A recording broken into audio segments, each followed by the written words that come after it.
Welcome to the Expanding Worlds podcast. I'm your host, Deborah Caldo. And welcome to another episode in this series on technology changing the future. In this episode, I'm continuing on from the last episode by talking to Padhraic Dormer from Enable Ireland. If you listened to that episode where I was talking to Siobhan Long, you'll have heard her mention their virtual services project. Like many similar projects, this came out of the pandemic, but has proved to be more than just a short-term idea. In fact, as you'll hear from Padhraic, it's become an integral part of people's lives. We often talk about lived experience, and I know the focus of this podcast has come out of my lived experience as a parent of a young person with additional needs. And when I approached Enable Ireland for this series, I asked if I'd like to speak with one of the service owners. Now, you might not have heard that term before. I certainly hadn't, but it's a term we should all be using. But Padhraic does a much better job of explaining why that is. Anyway, of course I said yes, because at the end of the day, whilst there's plenty of amazing people out there supporting young people like my daughter, the only thing that really matters is that she gets value out of that support. Padhraic not only works for Enable Ireland as a virtual support worker, so he explains about how that project works, he also lives independently using some of the smart home technology we've been discussing over this series. And it's also interesting to hear his take on how useful all this tech is to him, but the ability to interact with other people is also just as important. But enough from me, let's hear from Padhraic.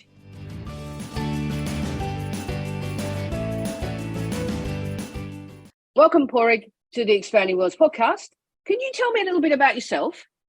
My name is Padhraic Dormer.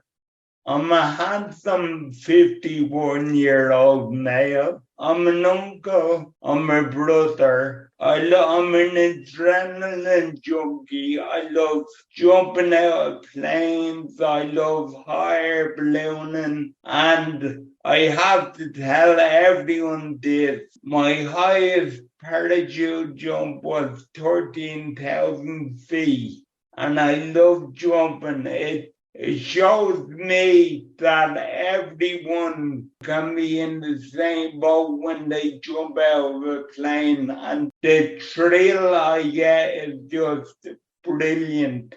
I love going on mad roller coasters, and I'm a virtual service support worker for Enable Ireland.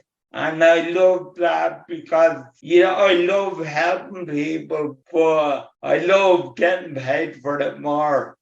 Can you tell me a little bit about what you do at Enable Ireland?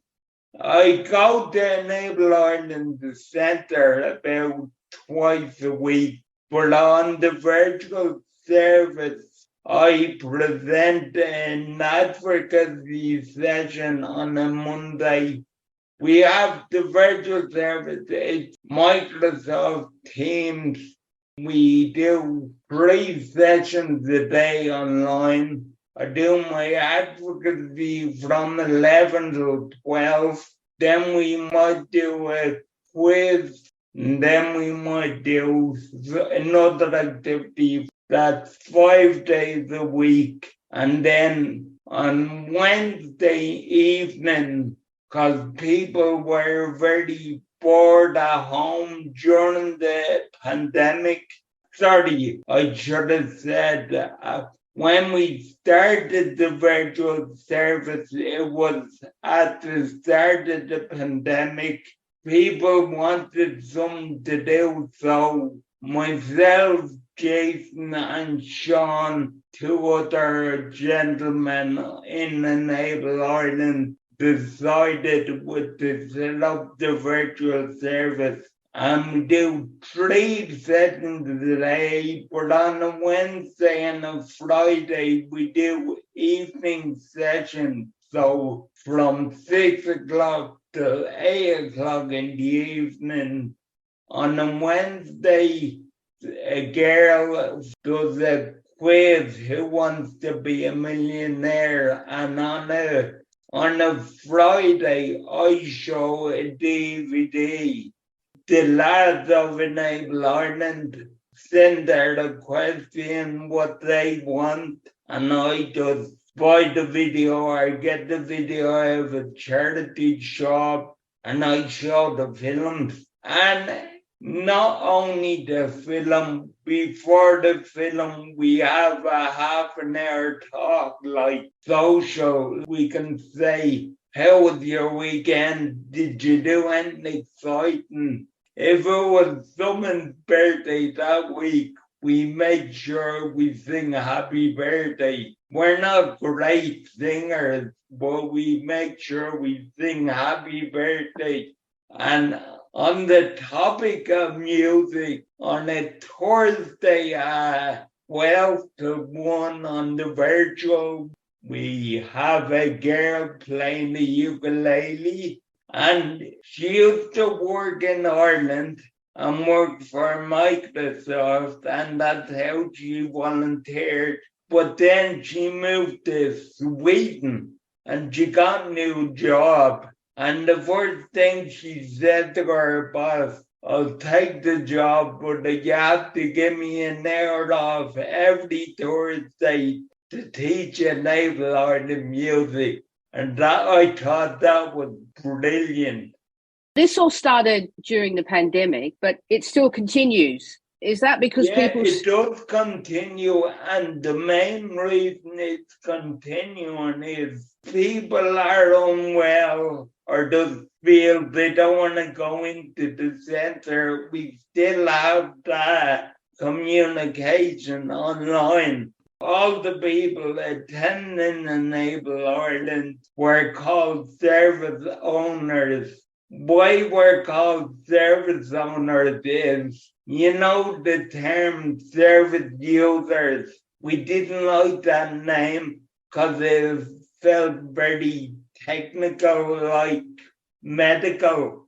So we decided we didn't want it. It went to a vote, and everyone decided they didn't want it. So we got rid of that. And the majority went with service owners. So at the end of the day, the majority rules, if you know what I mean. Absolutely, yeah, of course. So do you think this will continue? People will, even though people can now get back together and come and meet up, do people do that as well? Actually, they do, because in the centre, there is a lot of activity going on in the centre, and every centre has a big screen, and the virtual does beyond that all the time, and we all have our own devices, be it laptop or tablet or computer. Since I'm old, I have a computer. What are some of the other assistive technology that you use then, apart from, Oh, here we go. Right. Starting on my game, I have the Blink, the Blink camera. So if you ring the bell and I don't like you, I see on my phone, I don't like you, you're not getting in. But if I like you, you're in. That's my gate. Then I have the floodlight, because I'm very security conscious and I'm living on my own. So once my lights are on and my alarm is on and my door is locked, I'm safe. I'm in the process of getting the keyless lock for the door because I'm finding it hard to use the door. Then I have a load of Alexa.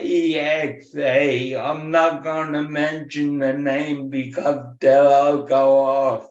I have a load of them, and I have smart plugs and smart lights and cameras all around the house in the event that I do have a fall. Touch wood, I don't. But I can talk to my brother or the emergency services or whatever through my cameras or through Alexa. I also can use the Alexa for entertainment, like looking at YouTube and looking at videos and For instance, I know this is going to sound silly, but I find it hard to sleep at night.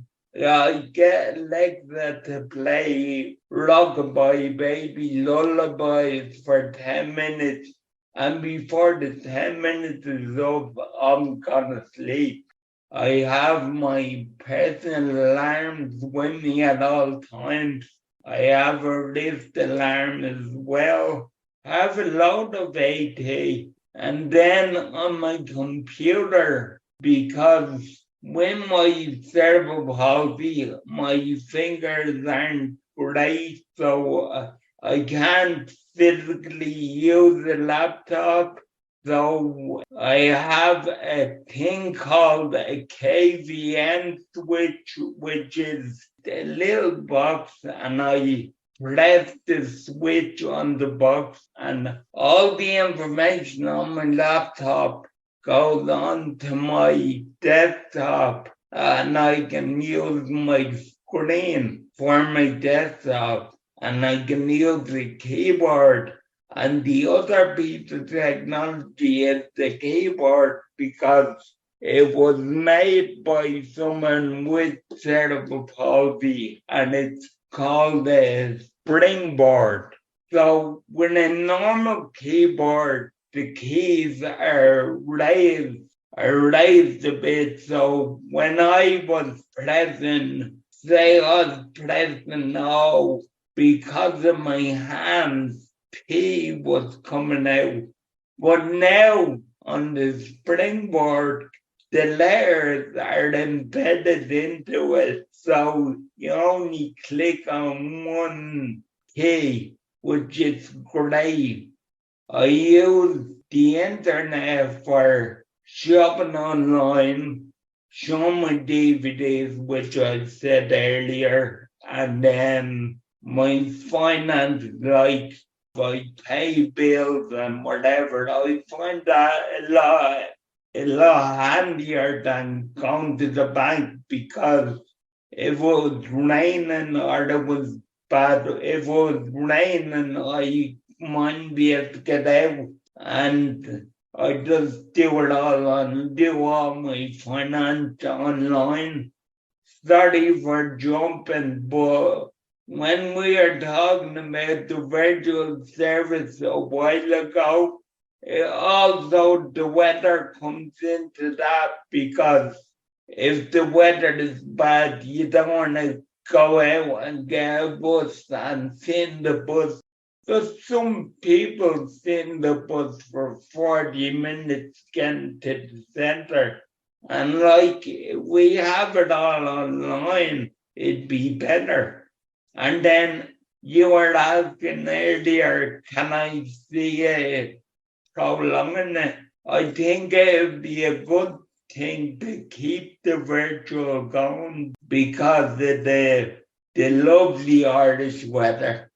You know, the weather is not great and the traffic is worse. It'd be just very good to keep it going, I think. My phone would be another part of it, and I'd be lost without my phone. Supposing power chair would be another part of it. Like I said, we don't get the weather, but if we had a good day in Ireland, if we had a good day, I could go to the park. Instead of going shopping online, I could go to the shops. With the technology, did you get it all at once, or have you kind of got one bit and then found another bit? How have you done that? I'm lucky enough to be a support worker, so I'm employed by Enable Ireland.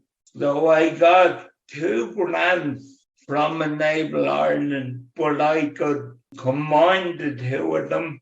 So I had a pretty good amount of money to spend when you put the two funds together. So, like I said, once I had my security organized, I was happy, because, like I said previous, and I apologize for repeating myself, I live my own, and once the security is sorted, I'm happy. Like my alarm, my floodlights, my gate. Once they were all organised, I wasn't in such a panic or a rush to get all the other stuff done. So that was the most important, to sort of get the security sorted. Do you do other stuff at home, like cooking and things like that? Well, I have a carer coming in an hour and a half on a Wednesday night and a Thursday night, and they cook me, as I call it, proper dinner, like meat and potatoes or whatever. But when they're not here, I have an air fryer. I know it's not brilliant, but I put in my chips or my goujons or my sausage rolls or whatever. I don't starve, so I am independent to a standard. I'm not always dependent on people, but people are lovely, because if you go and ask them something, they will help. But you don't like doing that. If you had to pick one thing that makes the biggest difference in your life, what would it be? It'd probably be my power chair, because it gets me out into the community and it gets me socialising. But like I said, I'll be lost without my phone. But I'd say it would be my power chair, because without that, I'd never be out. And so what you're saying really is that with all the technology is great, but the thing that most helps you is actually the technology that gets you out talking to other human beings. You need that social aspect. I'm not dissing the virtual or anything, but the virtual is brilliant. And I love it. I love doing my advocacy and my film and my quiz and all. But yeah, and you're talking to people and you're meeting new friends from Cork and Kerry, and you've never got to meet them, but you're not meeting them in person, if you know what I mean. No, I do, absolutely. And I think that it's finding that balance, isn't it? But like I said, the virtual is brilliant, because if you are doing nothing, if you are at home, like in COVID, you were at home and you were doing nothing. At least now, and in the COVID, in the pandemic period, we actually could do something. I suppose then with all the IT, it changed my life, and it let me live my life as normal as can be. Thank you very much for your time. Deborah, thank you, and it was a pleasure.